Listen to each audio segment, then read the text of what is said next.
দর্শক বন্ধুরা, এই মুহূর্তের জন্য অর্গানাইজার টিচার বা সংগঠক শিক্ষক সংক্রান্ত বিষয়ে আর্জেন্ট খবরাখবর উঠে আসছে। প্রাসঙ্গিক সমস্ত বিষয় নিয়ে আলোচনা করছি। নতুন বছরের একেবারে কিন্তু শুরুর দিন, অর্থাৎ আজ 1/1/2024 তারিখ, জানুয়ারি মাসের 2024 সালের প্রথম দিন। পেছনে ফেলে এসেছি পুরনো একটি বছর, 2023 সাল।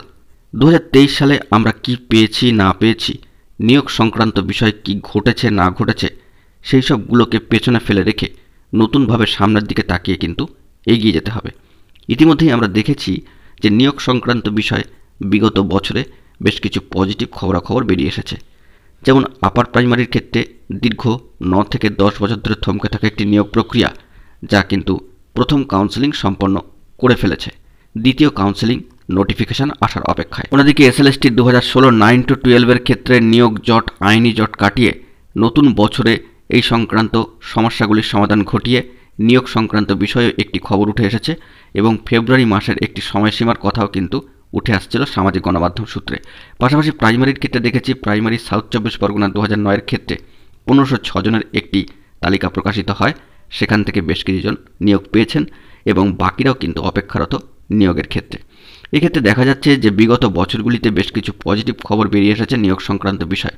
কি পেয়েছি না পেয়েছি, প্রাপ্তি অপ্রাপ্তি, ভালো মন্দের খবরাখবর ভুলে এবং নতুন বছরের দিকে কিন্তু আমাদেরকে তাকিয়ে থাকতে হবে। এই নতুন বছর শুরু হয়ে গিয়েছে আজ থেকে এবং এই নতুন বছরের হাত ধরেই কোনো অফিসিয়ালভাবে আপডেট উঠে আসে কিনা সেই দিকে আমাদেরকে অবশ্যই কিন্তু লক্ষ্য রাখতেই হবে। বন্ধুরা, এক্ষেত্রে সংগঠক শিক্ষকদের ক্ষেত্রে বিগত বছরে কি এসেছে না এসেছে, কি প্রাপ্তি হয়েছে কি অপ্রাপ্তি হয়েছে, এই সমস্ত কিছুকে ভুলে নতুন আশা নিয়ে নতুনভাবেই কিন্তু পথ চলা শুরু করতে হবে নতুন বছরে। এই নতুন বছরের হাত ধরে ভালো কিছু খবর বেরিয়ে আসে কিনা, পজিটিভ কোনো বার্তা উঠে আসে কিনা এবং অফিসিয়ালভাবে কোনো নোটিফিকেশান বা বার্তা বা আপডেট বেরিয়ে আসে কিনা সেই দিকে আমাদেরকে লক্ষ্য রাখতে হবে। বিভিন্ন নিয়োগের পাশাপাশি এই সংক্রান্ত বিষয়ে আমরা যথেষ্ট আশাবাদী। অফিসিয়ালভাবে কোনো আপডেট তথ্য বেরিয়ে এলে আপনাদের মাঝখানে তা তুলে ধরার চেষ্টা করব।